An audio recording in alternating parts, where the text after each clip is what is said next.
오늘부터 5주 동안은 성경 인물들을 통해서 미리 누린 것이라는 주제로 말씀을 나눌 건데, 오늘 첫 번째 시간 아브라함이 미리 누린 것이란 제목으로 저와 여러분이 미리 누려야 될 게 뭔지를 붙잡아야 될 것입니다.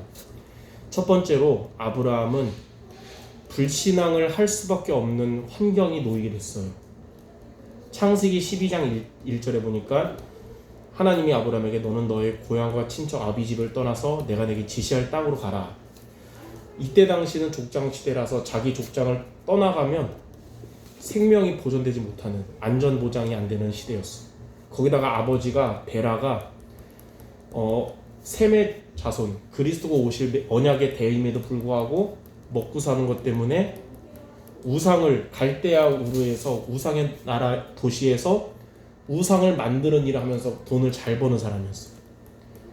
마치 그 목회자 가정이 불상 잘 만들어서 팔면서 불교 나라에서 그걸로 돈 많이 버는 사람이랑 똑같은 거예요.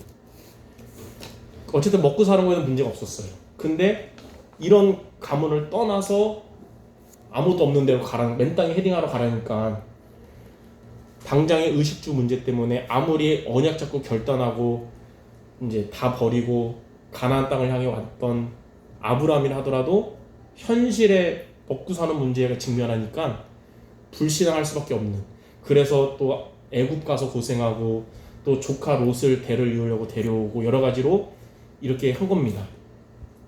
근데 두 번째로 의식주 문제 때문에 불신앙하지 않는 길에 대해서 하나님은 처음부터 말씀하셨는데, 그게 창세기 12장 2절이에요. 너는 복이 될지라. 무슨 말이냐면 영원한 언약을 붙잡으라는 겁니다. 그러면 너는 복이 될 것이다. 영원한 언약이 뭡니까? 이때 당시에 창세기 3장 15절에 여자의 후손을 붙잡아라. 그리고 그 여자의 후손이 오실 가나안 땅으로 가라는 거예요. 이처럼 우리가 오늘 강단처럼 영원한 언약이신 그리스도를 붙잡는 것이 의식주 문제 때문에 불신앙하지 않는 길입니다. 우리가 이 언약을 중심되지 않고 다른 중심되면 우리도 의식주 때문에 불신앙하는 사람이 됩니다. 그러나 이 언약 중심되면 의식주 때문에 불신앙하지 않게 돼요. 하나님 믿음 주시고 인도하시거든요.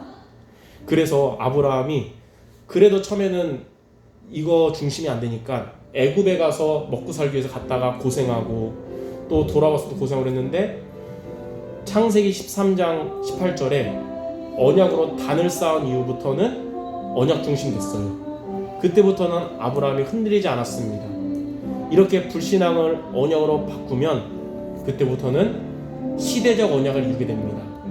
창세기 12장 3절에 땅의 모든 족속들이 너를 통해서 복을 얻을 것이다. 그렇게 말씀하시거든요. 그게 뭐냐면 전도와 선교의 주역이 된다는 거예요. 시대적 언약 세계복음화를 이루는 자가 된다는 거예요.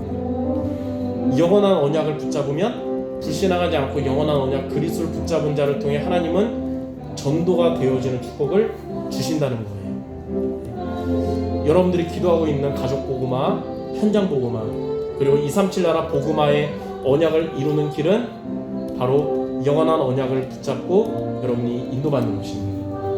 이렇게 아브라함처럼 불신앙을 할 수밖에 없는 의식주 문제가 환경이 놓였을 때도 아브라함처럼 미리 영원한 언약 그리스도를 여러분 붙잡고 불신앙하지 않고 시대적 언약을 이루는 주역 되시기를 주님의 이름으로 축원합니다. 기도하겠습니다. 하나님, 오늘 말씀처럼 우리의 삶의 현실이 불신앙할 수밖에 없는 환경이 놓일지라도 우리가 그 환경 따라가지 않고 언약을 따라가는 자들 되어줘서 우리를 통해서 하나님이 이 시대에 이루시는 시대적 언약 응답받는 주역들 되게 하여 주시옵소서. 예수 그리스도의 이름으로 기도드립니다. 아멘.